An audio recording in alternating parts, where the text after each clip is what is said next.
memaparkan beberapa jenis metodologi yang biasa kita pakai. Dan jika mungkin nanti kalian berminat untuk menggunakan salah satunya gitu, kalian bisa diskusikan lebih dalam lagi nanti.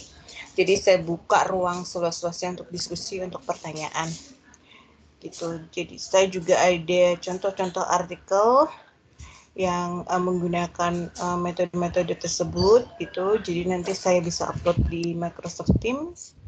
Terus jika angkatan 2009 butuh, 2019 mau juga nanti hubungi saya aja gitu ya.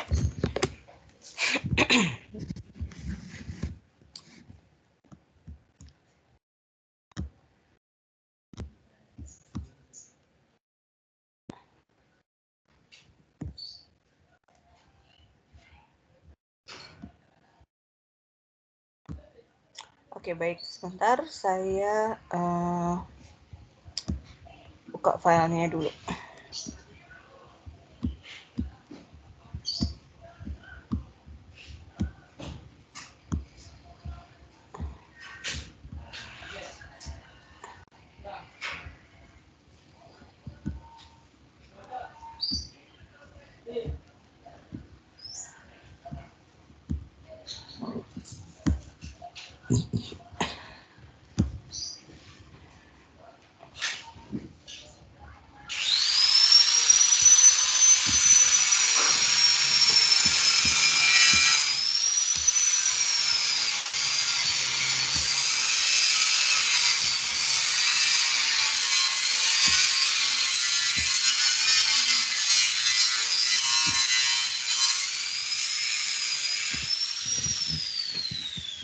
Mohon maaf kalau di sini berisik ya, ini lagi ada pembangunan di rumah lagi dibongkar, jadi mohon maaf kalau ada suara-suara berisik. Terus saya pakai headset aja sebentar ya.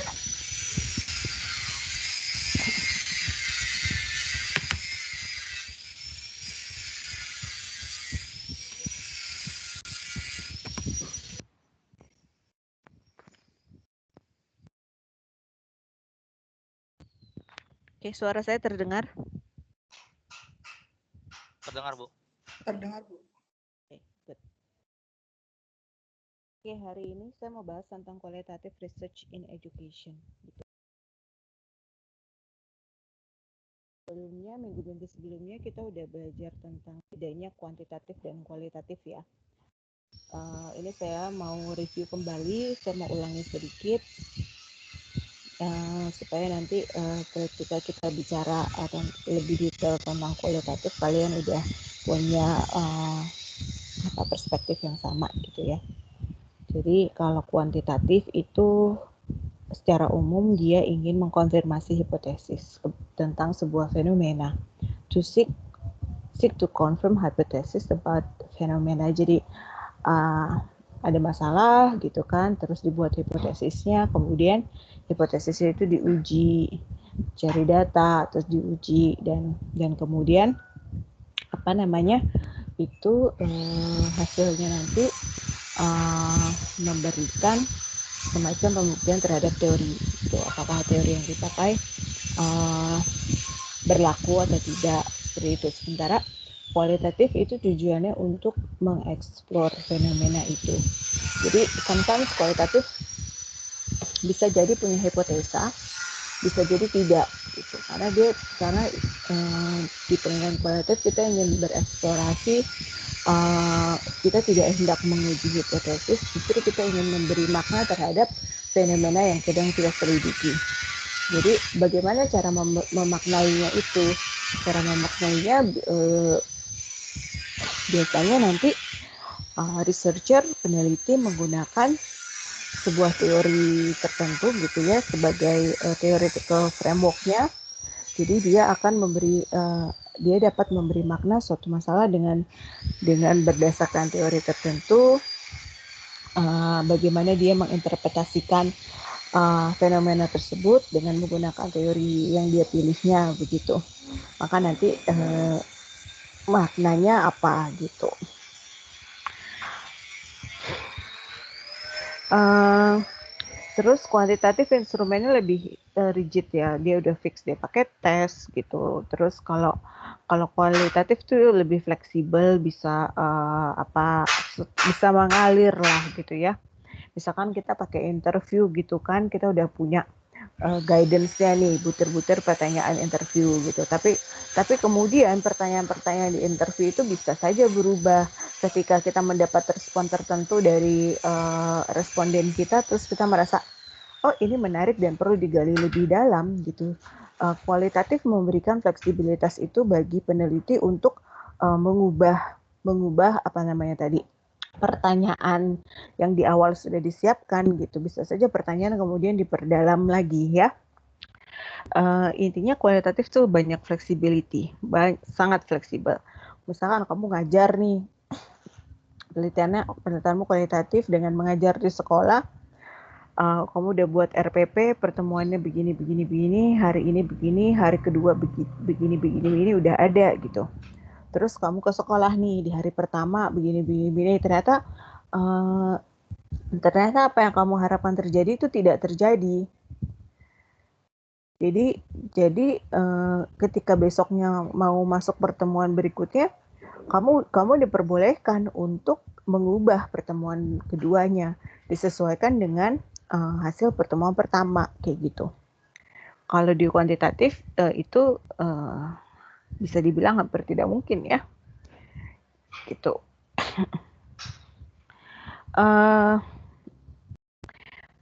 Terus highly structured method gitu kan, kayak kuesioner, survei dan lain-lain itu sangat terstruktur. Jadi kamu buat kuesioner, kamu buat tes itu harus betul-betul diuji dulu validitas reliabilitas tesnya gitu. Jadi kuesionernya tuh memang harus betul-betul handal dan valid gitu untuk bisa memperoleh data yang bagus gitu. Sementara kalau kualitatif sangat fleksibel lagi gitu, semi structure methods ya.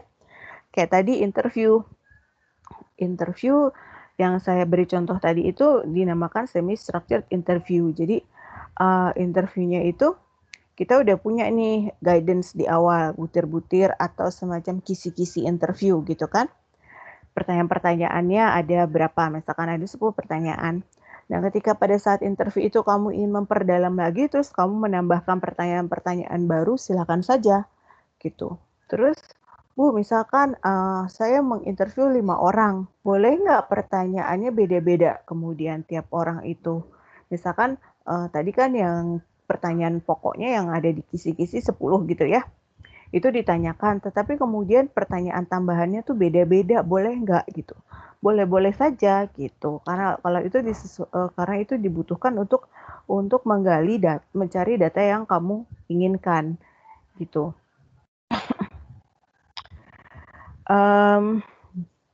Saya rasa itu secara prinsip ya tentang kuantitatif dan kualitatif. Nah terus gimana nih caranya milih metodologi? Saya enaknya pakai metodologi yang mana gitu kan? Jadi saya mengibaratkan kita itu masuk supermarket. Kita masuk supermarket nih, saya mau beli sampo. Itu di rak ada banyak jenis sampo gitu kan? Segala macam jenis sampo. Terus saya mau beli sampo yang mana gitu. Nah, itu kan harus disesuaikan dengan kebutuhan saya gitu. Saya rambut saya berketombe. Berarti saya carinya sampo anti ketombe. Rambut saya rontok. Berarti saya carinya sampo yang untuk rambut rontok. Atau rambut saya kering, rambut saya patah-patah. Semua orang punya masalah sendiri gitu kan. Jadi memilih sampo yang mana ya harus tepat dengan kebutuhan kita gitu. Sama dengan memilih research methodology. Harus sesuai dengan kebutuhan kita. Jadi kenali dulu, pahami dulu fokus penelitian Anda apa. Apa yang mau Anda teliti itu ya. Fokus penelitian itu apa yang mau Anda teliti. Nah, beberapa minggu yang lalu kan kita sudah bahas. Bisa saja kita meneliti satu hal nih, ada fokus penelitian. Tetapi fokus penelitian ini bisa dilihat dari kacamata kuantitatif ataupun kualitatif, gitu kan? Nah, Kemudian Anda tetapkan lagi tujuan penelitian Anda apa, gitu. Tujuannya untuk menguji teori, untuk menguji hipotesis berarti pakainya kuantitatif. Kalau tujuan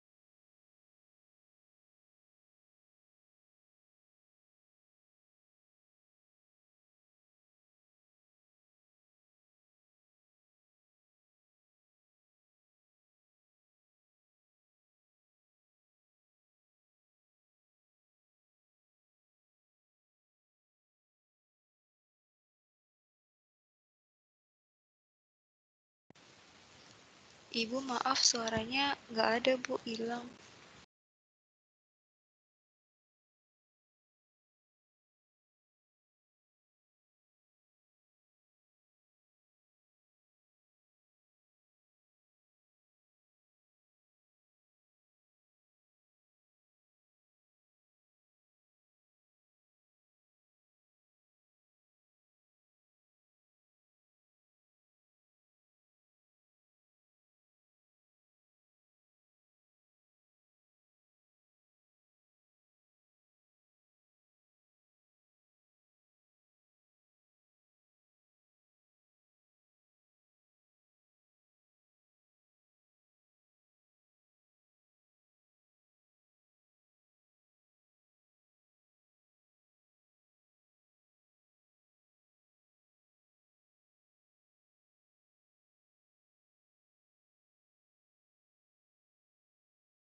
Halo.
Oke, sorry tadi saya mati lampu, jadi internetnya mati.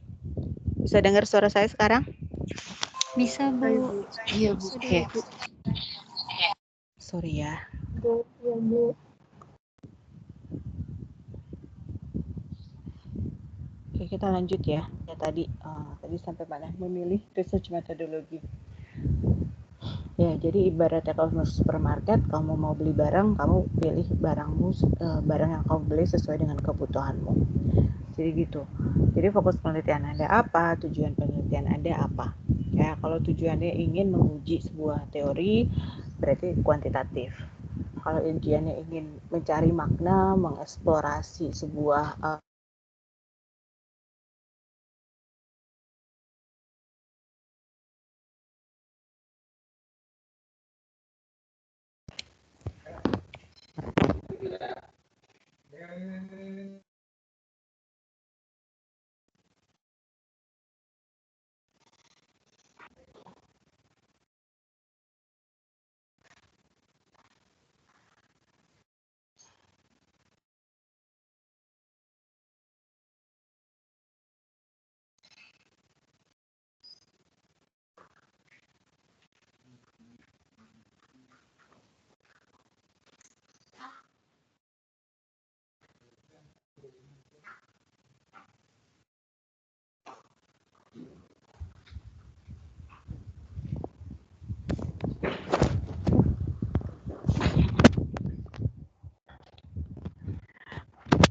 Oke, terputus lagi. Bisa dengar suara saya? Suaranya putus-putus. Maaf Bu, suaranya putus-putus.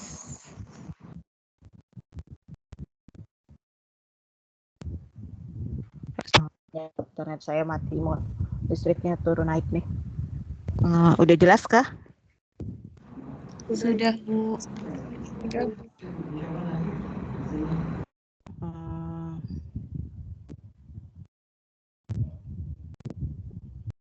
Bentar.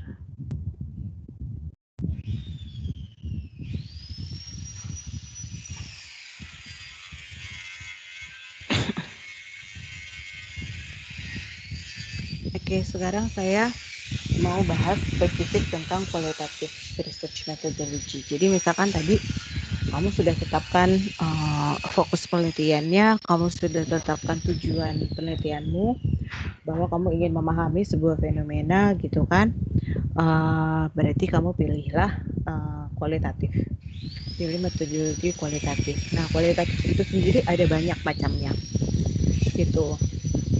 Jadi mau pilih yang mana gitu ya. Untuk itu berarti Anda harus tahu dulu nih masing-masing jenis penelitian kualitatif itu apa dan tepat untuk meneliti apa dan digunakan untuk apa. Nah, ini contoh-contoh beberapa metodologi penelitian kualitatif. Misalkan ada case study, ada etnografi, grounded theory, content analysis, dan discourse analysis. Nah, ini hanya beberapa ya. Masih banyak metodologi penelitian kualitatif. Misalkan ada self study gitu ya, ada narrative study, macam-macam gitu. Jadi kualitatif itu ada banyak jenisnya. Ada juga fenomenologi gitu kan. Nah, untuk itu mau pakai yang mana, Anda harus tahu dulu tiap jenisnya dan manfaatnya untuk apa saja.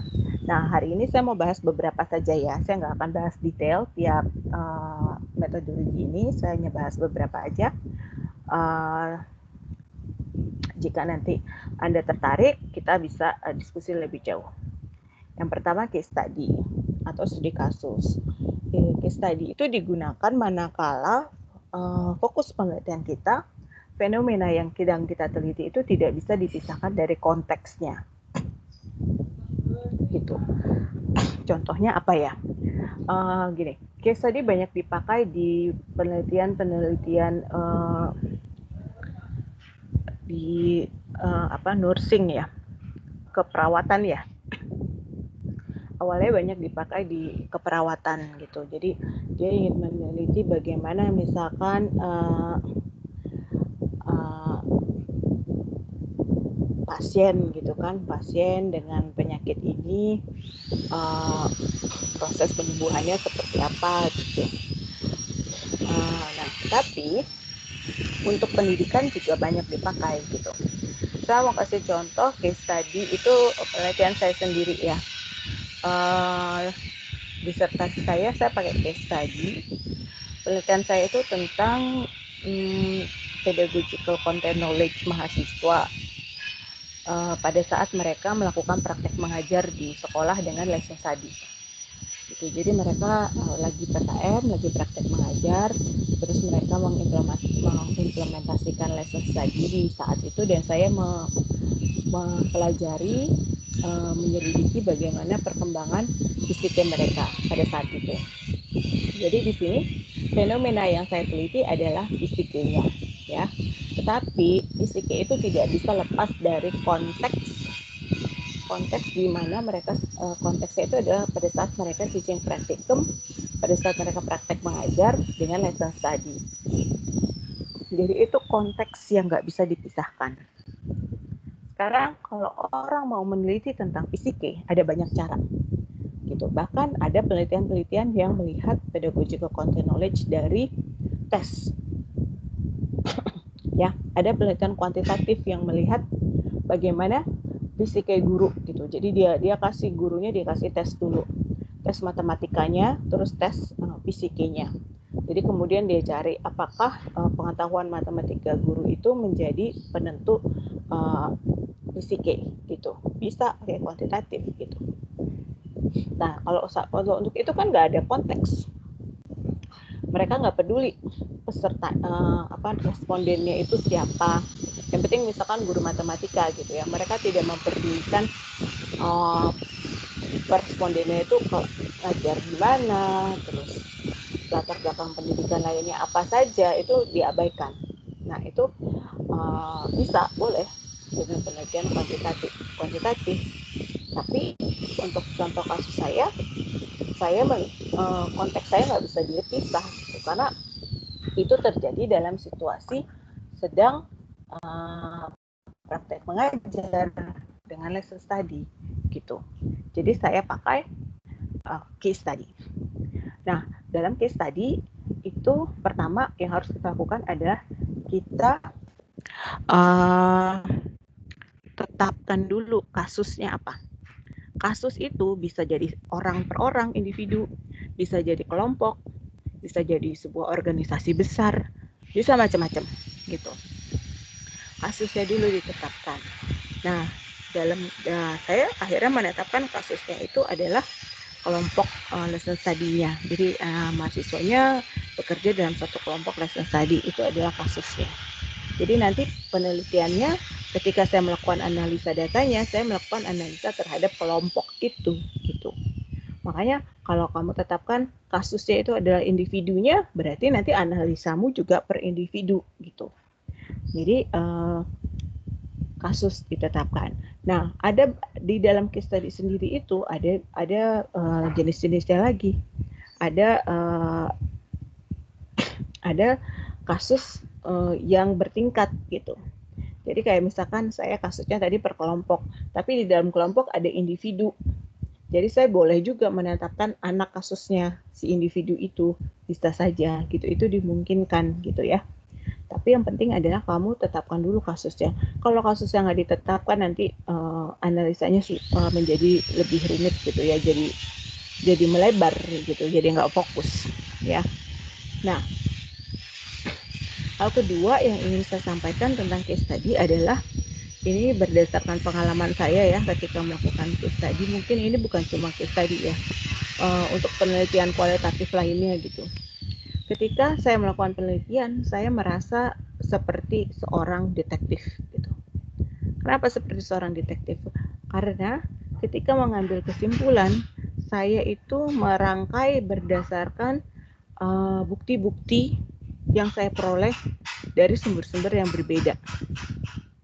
Saya punya data dari interview, saya punya data dari observasi, saya punya data dari hasil kerja siswa. Data-data ini mengatakan apa? Misalkan data interview bilang, mahasiswa saya interview bilang, oh saya paham Bu, gitu kan. Saya mengerti bahwa ini. Tapi pada saat saya observasi, kok kelihatannya mahasiswa ini belum mengerti ya, gitu. Terus pada saat saya cek jawaban siswa, iya siswanya juga masih kesulitan gitu. Nah, disitulah saya kemudian merangkai gitu. Walaupun mahasiswa ya bilang paham, tapi evidence bukti-bukti yang lain sepertinya menunjukkan tidak paham. Itu bagaimana gitu. Jadi ketika melakukan penelitian itu rasanya seperti detektif. Kalau buat saya gitu ya. Jadi mempelajari banyak evidence yang berbeda gitu. Jadi kalau kamu suka nonton film-film detektif, ya anggaplah kalau kamu melakukan penelitian kuantitatif, kamu sedang menyelidiki sebuah kasus gitu. Oke. Oke, lanjut ya. Yang kedua, etnografi. Nah, ini jenis penelitian yang awalnya banyak dipakai di bidang antropologi, bidang kebudayaan ya. Biasanya peneliti etnografi, etnographers ya, dibilangnya etnographers itu penelitiannya itu tentang misalkan budaya suku-suku terasing misalkan gitu. Jadi mereka mau tahu misalkan suku suku-suku di kepulauan luar Indonesia hidupnya bagaimana gitu. Itu penelitiannya etnografi. Kalau etnografi kata kuncinya adalah ingin memahami sebuah fenomena dari kacamatanya insider gitu, from insider point of view. Nah, contohnya kalau dalam pendidikan gimana? Ini ada satu paper yang pernah saya baca, dia melakukan penelitian etnografi di Jawa. Yang melakukan itu ada orang Jepang. Jadi dia kan orang Jepang, dia orang luar dong, gitu kan.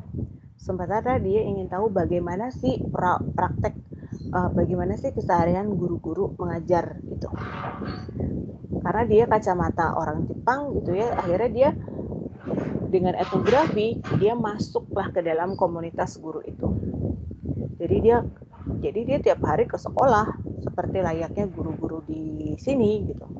Dia tiap hari ke sekolah, terus mungkin dia nggak mengajar, cuma dia ngikutin aktivitas guru-guru itu di sekolah. Misalkan jam mengajarnya jam berapa saja, kemudian di sela-sela mengajar apa sih yang diperbincangkan oleh guru-guru ini gitu. Terus mungkin dia menjadi observer saat guru mengajar, dilihat bagaimana gurunya mengajar gitu. Bagaimana guru-guru itu mempersiapkan pembelajarannya, menyusun RPP-nya gimana dan lain sebagainya. Jadi dia stay dengan guru itu sama beberapa waktu gitu. Bisa sebulan, bisa 2 bulan gitu. Sesuai dengan rancangan penelitiannya dia. Jadi dia masuk ke dalam objek yang dia teliti gitu, untuk mendapatkan insider point of view itu. Nah, di pendidikan itu sudah juga dilakukan. Contoh misalkan kamu ingin meneliti bagaimana sih santri-santri di pesantren itu belajar matematika gitu kan. Ya kamu masuklah ke dalamnya, ikut seperti santri gitu. Mereka memulai hari itu jam berapa, misalkan bangun sebelum subuh gitu ya, mau ngaji dulu, terus sholat subuh, terus matematikanya diajarkannya pada saat apa saja gitu kan, di kelas aja atau di luar kelas ada gimana gitu. Bisa saja itu kamu gunakan etnografi. Intinya kalau kamu pakai etnografi, kamu masuk ke dalam komunitas yang kamu teliti. Contoh satu lagi, ini teman saya melakukan penelitian waktu di Australia. Dia meneliti tentang komunitas imigran dari Afrika gitu ya, yang imigrasi ke Australia. Jadi dia pengen tahu bagaimana orang-orang ini survive di negara yang baru. Perlu diingat mereka ini korban perang ya, mereka ini refugees. Mereka ini melarikan diri dari negara asalnya yang di sana sedang perang dan konflik. Terus mereka dapat suaka ke Australia, mereka pindah ke Australia. Dan penelitian teman saya ini pengen lihat bagaimana mereka bertahan pada masa-masa awal-awal mereka di Australia. Jadi bagaimana mereka belajar bahasa, mencari pekerjaan, dan lain-lain gitu. Akhirnya apa yang dilakukan? Dia betul-betul masuk ke dalam komunitas itu. Jadi orang-orang imigran ini sehari-harinya bagaimana gitu. Kalau mereka kerja di mana, dia lakukan interview, terus kalau mereka berkumpul di mana gitu. Jadi ternyata orang-orang Afrika ini suka sekali berkumpul di salah satu kafe gitu kan misalkan. Ya udah teman saya ikut berteman dengan orang-orang ini gitu. Dia pelajari yang jadi obrolan mereka apa gitu. Terus bagaimana mereka kemudian beradaptasi dengan lingkungan barunya, dengan orang-orang baru, kehidupan baru, intinya seperti itu gitu. Jadi itulah etnografi. Nah, jika Anda mau melakukan sebuah penelitian yang fokusnya seperti itu, tentu di bidang mathematics education ya, mungkin etnografi bisa jadi pilihan gitu. Berikutnya grounded theory.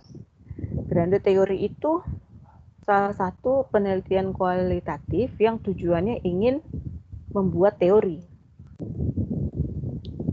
Jadi dia nggak pakai theoretical background. Jadi yang fokuskan adalah social patterns kan. Jadi dia ingin memahami fenomena sosial dan dari situ dia mendapatkan teori baru gitu. Jadi jadi nanti ambil data gitu ya, datanya bisa macam-macam, interview, observasi, lain-lain gitu ya. Nah data itu kemudian dianalisa. Dari cara menganalisanya gimana? Data-data itu dikategorikan. Nanti dia punya beberapa kategori kelompok gitu kan. Nah terus apa pattern yang muncul, polanya apa? Nah makanya dia dapat sebuah teori. Itu grounded teori ya. Dan content analysis, konten atau discourse analysis ya, ini agak mirip gitu. Kalau discourse analysis lebih kepada fokusnya untuk menganalisa penggunaan bahasa dalam sebuah teks atau komunikasi gitu ya. Kalau konten analisis biasanya dianalisa itu teks berupa catatan teks dokumen gitu ya. Bisa macam-macam, bisa website gitu, misalkan isi website gitu, itu bisa disebut content analysis. Atau tweet gitu ya, ada loh orang yang meneliti tweet, jadi Twitter yang trending itu tentang apa saja tuh, ada yang diteliti, ada yang meneliti tentang itu. Terus bisa juga teksnya berupa kurikulum misalkan. Kan konten analisis kita mau menganalisa kurikulum, kita mau menganalisa kurikulum, kita bisa pakai konten analisis karena kurikulum itu berbentuk dokumen gitu ya. Jadi kebanyakan konten analisis itu digunakan memang untuk mencari makna dan hubungan di dalam sebuah teks gitu. Jadi misalkan ada sebuah dokumen, kemudian nggak sebuah ya, misalkan ada beberapa dokumen gitu, kamu ingin tahu keterkaitannya, yaitu dilakukan dengan konten analisis gitu. Jadi itu adalah beberapa research kualitatif metodologi ya yang bisa menjadi menambah wawasan kamu. Nah, beberapa tahun terakhir ini ya, bukan beberapa tahun terakhir ini di EUNJ mulai ada penelitian tentang analisis kesalahan, error analysis gitu. Nah, kalau error analysis jenis kualitatif metodenya apa gitu. Nah, ini mungkin ya saya bisa mungkin lebih mengarah ke konten analisis gitu. Karena yang dianalisa adalah jawaban siswa ya, berupa teks gitu. Jadi kita bisa lebih bisa menggunakan konten analisis sepertinya kayak gitu. Bagaimana melaksanakannya gitu kan? Nah nanti kamu baca-baca lagi tuh tentang bagaimana konten analisis dan lain sebagainya gitu. Tapi kalau penelitian kualitatif secara umum ini loh ya, ada beberapa kesamaan dari tadi jenis-jenis yang saya sampaikan. Misalkan etnografi, case study, content analysis, grounded theory beda ya, grounded theory beda. Grounded theory nggak termasuk. Jadi kesamaan yang di sini adalah dalam penelitian kualitatif, kita perlu theoretical framework. Kita perlu kerangka teori yang kuat. Nah, theoretical framework ini nanti akan menjadi framework of analysis. Kita akan pakai untuk analisa data. Jadi kalau kamu mau meneliti tentang contoh kesalahan-kesalahan siswa gitu. Nah, kamu cari dulu tuh analisis framework-nya apa. Biasanya itu udah ada di penelitian-penelitian sebelumnya atau di teori-teori gitu. Analisis framework-nya apa? Misalkan jenis-jenis kesalahan yang muncul untuk materi aljabar misalkan. Ada beberapa penelitian yang sudah menyebutkan kesalahan tipe A, B, C, D. Nah, itu bisa kamu jadikan analisis framework. Jadi nanti ketika kamu punya data, kamu pakai analisis framework itu jenis-jenis penelitiannya. Nah, kamu tinggal cari di datamu mana yang masuk jenis A, mana yang masuk jenis B, dan lain sebagainya. Jadi kamu tidak menamai sendiri jenis-jenis kesalahan itu, tapi kamu ngikutin framework yang udah kamu pilih gitu. Nah, contohnya waktu saya melakukan penelitian disertasi saya paper saya belum publish ya. Nanti kalau udah publish kamu bisa baca. Saya pakai framework Knowledge Quartet. Ya, the Knowledge Quartet itu framework untuk PCK ya, untuk Pedagogical Content Knowledge. Ada banyak framework, tapi saya pilihnya the Knowledge Quartet. Nah, di situ ada 4 dimensi pengetahuan. Jadi, saya punya data nih, data dari video, data dari interview, gitu kan. Nah, dari data-data itu saya pilih mana yang masuk ke dalam dimensi A, mana yang masuk ke dalam dimensi B, C, dan seterusnya. Jadi, saya kayak punya semacam ember-ember gitu ya. Saya punya ember A, B, C, D. Nah, terus di dalam ember-ember itu saya masukin, oh di data ini termasuk dimensi A, B, C, D. Udah tuh, nah, nggak stop sampai di situ. Kan di qualitative research kita mau mencari makna. Gimana mencari maknanya? Terus kemudian saya pengen tahu hubungannya. Apakah kalau dimensi A-nya bagus, dimensi B, C, D-nya gimana gitu misalkan. Jadi kan tadi saya punya dimensi ya. Nah, di tiap dimensi itu kemudian saya lihat contoh-contoh ketika dia menunjukkan pengetahuan yang bagus dan pengetahuan yang kurang. Gitu. Misalkan ketika pengetahuannya kurang, misalkan ketika dia mengajar dia tidak bisa menggunakan model matematika yang tepat gitu. Model matematikanya salah misalkan. Itu misalkan masuk dimensi B. Dimensi B rendah gitu. Nah, ini apa yang mempengaruhi? Kenapa dia begitu? Terus saya lihat di dimensi A-nya dia gimana gitu. Jadi saya cari itu keterkaitannya. Nah, penelitiannya itu seperti itu gitu. Jadi mau case study, etnografi, content analysis harus ada tadi framework of analysis gitu ya. Karena ini akan membantumu menganalisa dan kemudian memperoleh hasil penelitian dengan kacamata si teori atau si framework analisis itu gitu. Jadi nanti hasil penelitianmu sebenarnya saya menyimpulkan bahwa dengan framework ini proses belajar begini gitu. Nah, jawabannya itu tidak bisa digeneralisasi. Karena kamu cuma pakai framework itu tadi khusus. Kalau pakai framework yang berbeda, mungkin nggak hasilnya beda? Ya mungkin saja gitu. Ya, kalau pakai framework yang berbeda, mungkin nanti kecenderungannya akan berbeda. Makanya itu membuka peluang bagi penelitian-penelitian lanjutan gitu. Jadi seperti itu. Kamu butuh framework of analysis itu. Dan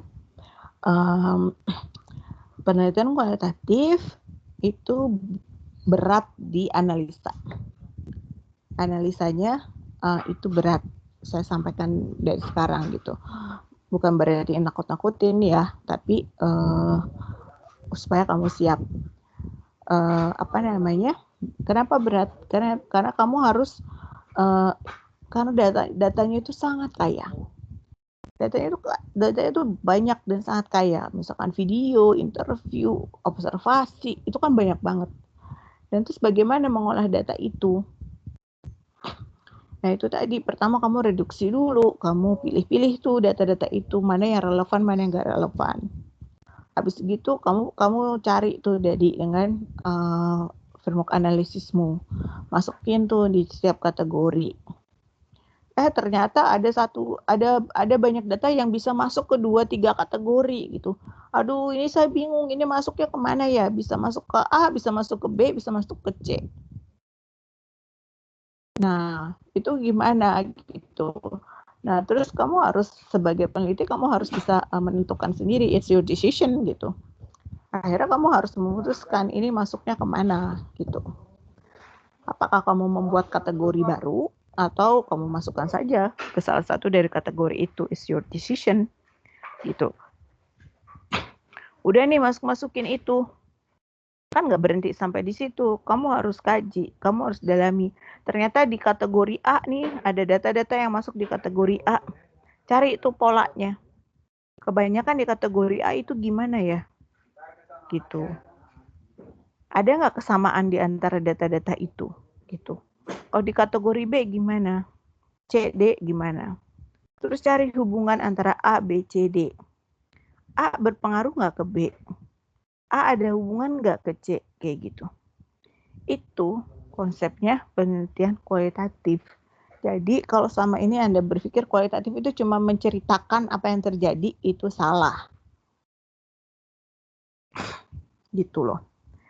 Salah berat kalau di analisa data di bab 4 itu cuma ini yang terjadi di kelas, siswa begini terus ada sedikit cuplikan percakapan begini, nggak seperti itu.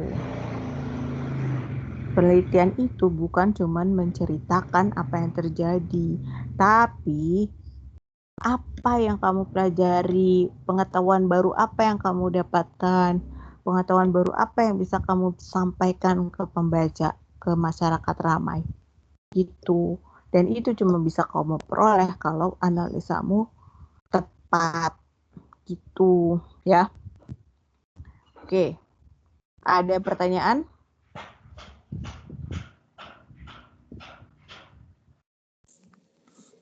Ibu izin mau tanya, Bu. Ya, silakan. Ini siapa? Yang Hairunisa, Bu. Oke. Tadi Ibu kasih tahu kan di UNJ baru ada penelitian analisis itu, Bu, tentang analisis. Masuk ke kualitatif. Nah, untuk datanya itu berarti kan jawaban siswa dari hasil soalnya itu dari yang kita kasih, atau boleh kayak misalnya soal hasil UN, atau kalau UN kan nggak bisa dianalisis ya, Bu. Mungkin kalau untuk coret-coretan atau soal esai gitu ya, Bu, yang dianalisis. Dan soal itu harus dari kita atau soal apa aja gitu, Bu, terserah. Makasih, Bu. Ya, soalnya boleh kalau kamu buat sendiri gitu. Balik lagi sih ke tujuan penelitian. Ya, misalkan kamu mau melihat kesalahan siswa ketika melakukan soal jenis tertentu gitu, soal cerita misalkan, ya berarti kamu harus berikan mereka soal cerita. Soal ceritanya kamu mau buat sendiri silahkan, kalau kamu mau ambil dari yang sudah ada juga nggak apa-apa, tapi selama kamu punya alasan kenapa kamu ambil dari situ.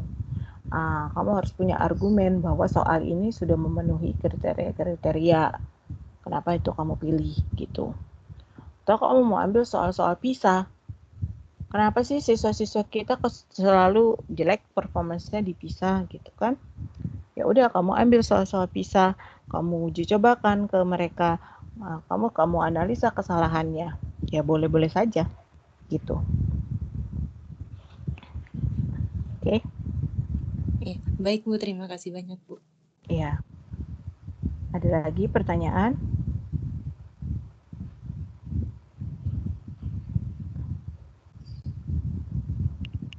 Ibu, saya mau tanya, Hmm. ya tadi kan yang barusan Ibu jelaskan yang soal PISA itu. Jadi kan kemarin kan saya sempat cari-cari jurnal Bu yang berhubungan dengan PISA. Sebenarnya saya kemarin itu niatnya mau mengajukan judul tesis itu berhubungan dengan kemampuan literasi matematika tapi menggunakan soal PISA gitu Bu. Terus kemarin kan sempat mencari-cari juga jurnal yang berhubungan dengan soal PISA. Nah, di situ ada yang menjelaskan kalau ternyata salah satu faktor yang menyebabkan kenapa anak-anak Indonesia itu nilai PISA-nya itu masih rendah karena konteks yang digunakan di PISA itu kan yang mengikuti dari OECD ya Bu, maksudnya soal-soal OECD. Terus jadi anak-anak di Indonesia itu tidak familiar dengan konteks-konteks yang ada di sana gitu Bu. Jadi nah terus abis itu saya juga kemarin sempat nemu soal yang dibuat oleh Pak Zulkardi yang dosen dari Unsri. Nah itu apakah kalau misalnya nanti kalau jadi bisa menggunakan maksudnya soal buatan orang Indonesia gitu Bu untuk yang soal PISA-nya sendiri. Jadi maksudnya menyesuaikan konteks dengan di Indonesia. Jadi mungkin siswa lebih paham dengan konteks yang ada di Indonesia gitu. Jadi menganalisis hasil PISA-nya itu ya berdasarkan konteks yang ada di Indonesia. Jadi bukan konteks yang sesuai dengan OECD gitu Bu. Menurut Ibu gimana? Bisa-bisa saja selama kamu punya argumen gitu. Jawaban saya sih selalu silakan selama kamu punya argumen. Dan kamu perlu ingat bahwa orang bisa membuat counter argumen gitu. Dan kamu harus siapkan. Sekarang gini, oke, kalau kamu menemukan bahwa anak-anak Indonesia kesulitan memahami konteks ya, ketika soal-soal PISA-nya itu pakai konteks yang dibuat oleh orang-orang OECD gitu. Sementara anak-anak Indonesia tidak paham dengan konteks itu. Oke, itu adalah salah satu faktor. Terus ketika kamu pakai soal dengan konteks Indonesia, nanti kemudian akan ada timbul kemungkinan masalah. Kalau gitu itu bukan itu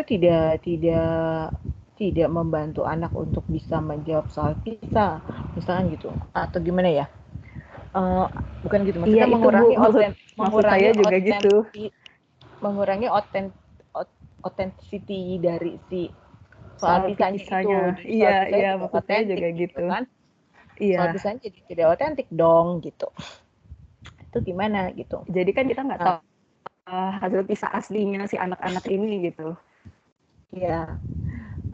Jadi mungkin I don't know, kamu mesti bisa memikirkan kalau ada pertanyaan itu argumenmu apa gitu ya.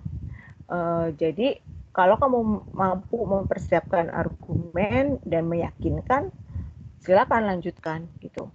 Atau bisa aja sih kamu kasih satu soal PISA otentik, terus kamu kasih soal PISA yang udah diadaptasi gitu kan, kamu lihat itu tipe soalnya sama cuma konteksnya yang beda, kasih dua jenis soal itu ke orang yang sama, gimana hasilnya gitu.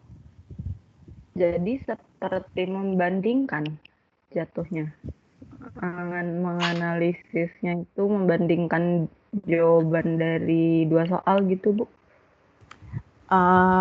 Iya, seperti membandingkan, tapi bukan membandingkan, bukan penelitian kuantitatif ya. Jadi kamu mau melihat apakah konteks itu berpengaruh gitu. Bukan saya kalau menggunakan kata-kata kuantitatif nanti kalian mikirnya kuantitatif. Maksud saya, apakah konteks itu menjadi sebuah hal yang krusial, yang esensial gitu ketika anak menjawab soal-soal PISA gitu. Ketika kamu punya data dari soal yang otentik sama soal adaptasi gitu ya, apakah dengan konteks lokal anak-anak bisa menyelesaikan soal itu lebih baik ketimbang yang konteks otentik gitu. Atau apakah tipe kesalahannya sama atau beda gitu. Iya, Kan iya Bu. menarik juga kalau itu mau kamu teliti. Gitu. Oh, iya Bu. Mm-mm, Makasih mm-mm. Bu. Ya, sama-sama. Oke, ada lagi pertanyaan?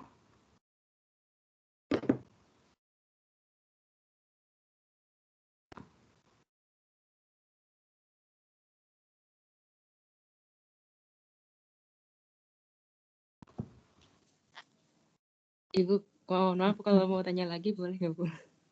Boleh. Kalau penelitian pustaka itu masuk ke kuali nggak ya Bu? Itu bisa dibilang kualitatif, iya sih. Tapi kalau untuk tesis nggak boleh ya pustaka ya. Pustaka kalau untuk nulis paper oke lah gitu. Tapi untuk tesis jangan. Kenapa? Iya. Karena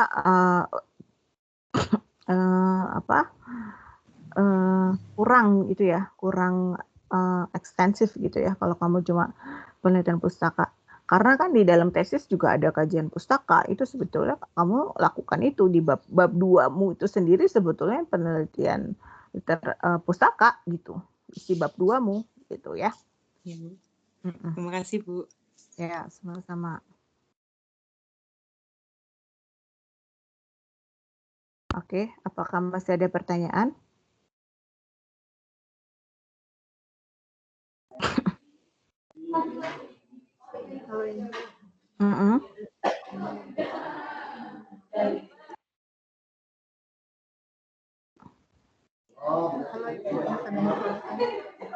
Iya, suaranya pelan banget, Bu.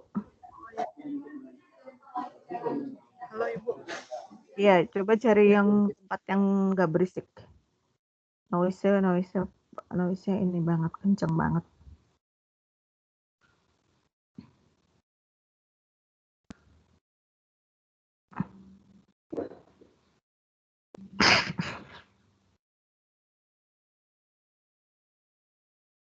Masih ada pertanyaan? Masih ada Ibu. Iya, silakan. Saya cari tempat. Kalau misalkan untuk S2 ini, misalnya untuk tesis ini, ada batasan nggak sih Bu? Misalkan mau analisis kesalahan siswa, misalkan saya mau pakai Newman gitu misalkan, nanti lihat tahapan-tahapan di analisis Newman. Nah ini saya harus lihat dari segi kayak apa ya, kayak variabel tambahannya nggak, misalkan dari segi gaya belajarnya kah, atau dari segi gaya kognitifnya kah gitu, boleh nggak, atau hanya analisis kesalahan, misalkan analisis kesalahan siswa pada soal pemecahan masalah dengan menggunakan analisis Newman, misalkan cukup di situ aja, atau saya tambahkan ditinjau dari gaya kognitifnya, misalkan seperti itu. Yang seperti itu, atau tadi perlu ada atau tidak, atau bagaimana gitu. Mungkin minta petunjuknya. Kalau cuma analisis kesalahan aja itu level S1 ya. Gitu. Jadi sebaiknya untuk S2 bisa lebih dalam lagi gitu. Bisa tadi dengan menambahkan variabel, atau bisa juga dengan itu tadi mencari keterkaitan hubungan-hubungan gitu. Kalau misalkan kamu pakai Newman, itu kan ada beberapa jenis kesalahan kan. Nah, Newman-nya itu bisa kita pakai sebagai analytical framework tadi ya, atau theoretical framework-nya. Nanti ketika kamu punya data, kamu cari nih tipe kesalahan A, B, C, D, dan seterusnya. Nah, kemudian kamu kaji yang salah di A itu kebanyakan yang apa sih gitu. Apakah itu karena tipe soalnya? Misalkan soalnya soal cerita. Kalau tipe soal cerita kebanyakan kesalahan itu di tipe apa? A, B, C, atau D, misalkan gitu. Ataukah tipe soalnya misalkan soalnya meminta anak untuk menggambar. Nah, kalau itu kesalahannya apa gitu kan? Nah, kamu bisa perdalam itu. Terus bisa juga kamu kaitkan kesalahan tipe A, B, dan C itu sebetulnya saling terkait nggak sih? Misalkan kalau kayak Newman kan misalkan ada kesalahan membaca atau kesalahan transformasi dan lain macam-macam kan. Nah, misalkan kamu cari tuh kalau kesalahan membaca, misalkan orang-anak yang melakukan kesalahan membaca, apakah kemudian dia akan salah juga di tipe berikutnya gitu, tipe yang lain gitu, ya. Jadi apakah satu jenis kesalahan kemudian berantai menyebabkan kesalahan berikutnya gitu. Nah, kayak gitu kan juga bisa kamu kaji. Atau kamu lihat kesalahan itu kamu kaitkan dengan proses pembelajarannya. Jadi kamu observasi tuh selama anaknya belajar. Apakah ada contoh-contoh dari selama kamu observasi itu, misalkan guru mengajarkan atau memberikan contoh-contoh yang kemudian mengarahkan anak untuk melakukan kesalahan itu, gitu. Terkadang kesalahan itu disebabkan oleh miskonsepsi yang bisa juga terjadi karena gurunya salah, gitu. Misalkan ngajarin aljabar nih, ini sering banget salah.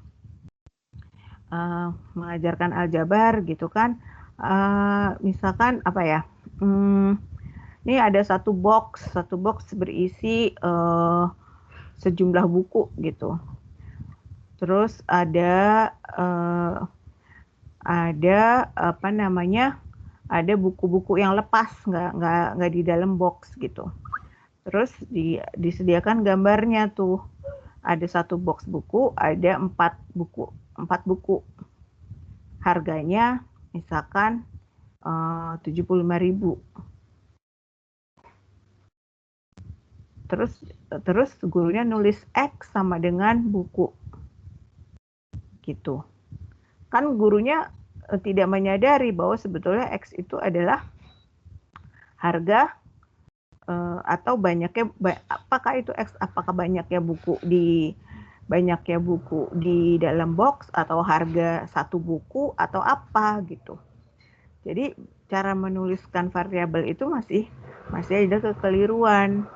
Kekeliruannya bukan karena nggak paham, cuma karena ingin mempercepat atau menyederhanakan gitu. Akhirnya salah. Akhirnya kebawa tuh ke anak-anak. Jadi anak-anak salah juga menyimpulkan X gitu.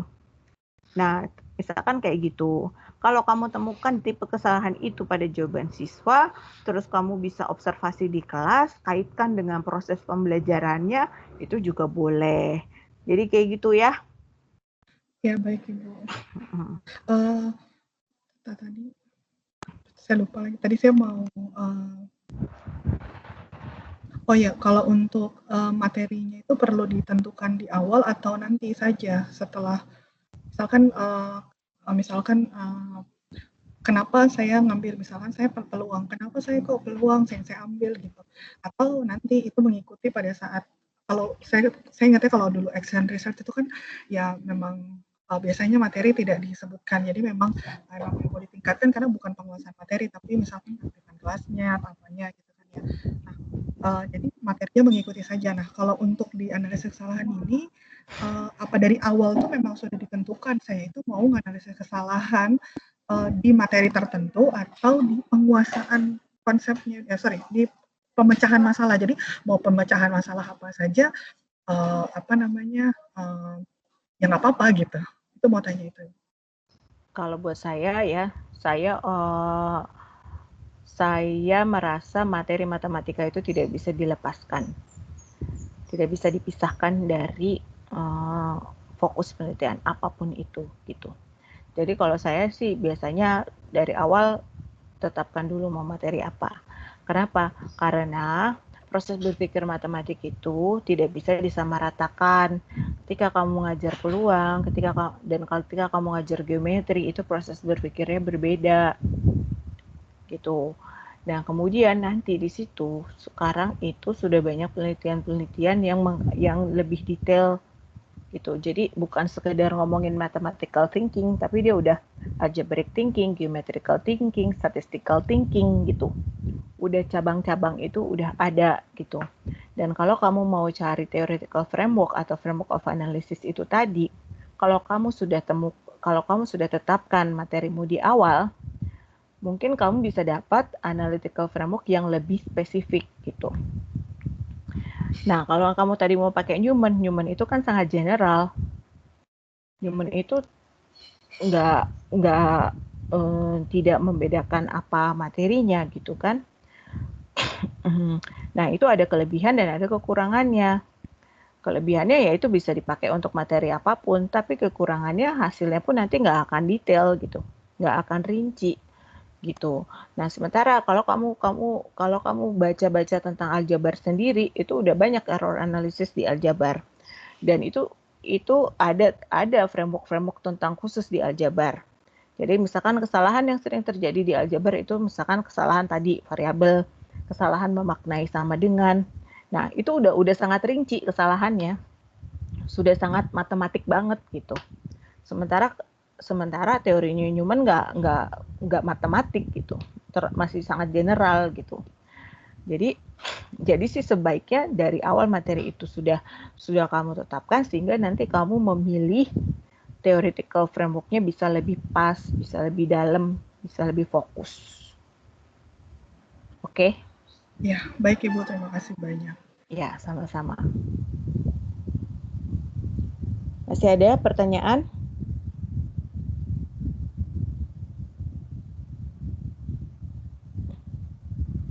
Baik, kalau sudah tidak ada, saya cukupkan ya. Cukup untuk hari ini. Nanti saya upload contoh-contoh artikel untuk etnografi, untuk yang lain-lain tadi. Anda boleh baca dan pahami lebih jauh lagi. Gitu. Terus nanti untuk kelas 2020, nanti saya akan tulis di Microsoft Teams untuk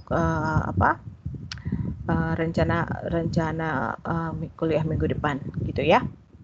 Terus nanti OBP kita mites ya, Wildan? Iya Bu, betul. Nanti Ya. OBP meeting. Iya Bu, iya. Oke, ya udah, oke. Baik, kalau begitu terima kasih. Mudah-mudahan yang 2009 bisa membantu ya, lebih mengarahkan untuk proses penulisan proposalnya gitu. Ya, Oke semuanya, makasih banyak ya. Assalamualaikum warahmatullahi wabarakatuh. Waalaikumsalam. Terima kasih Bu. Terima kasih banyak Bu. Terima kasih banyak. Terima kasih Bu.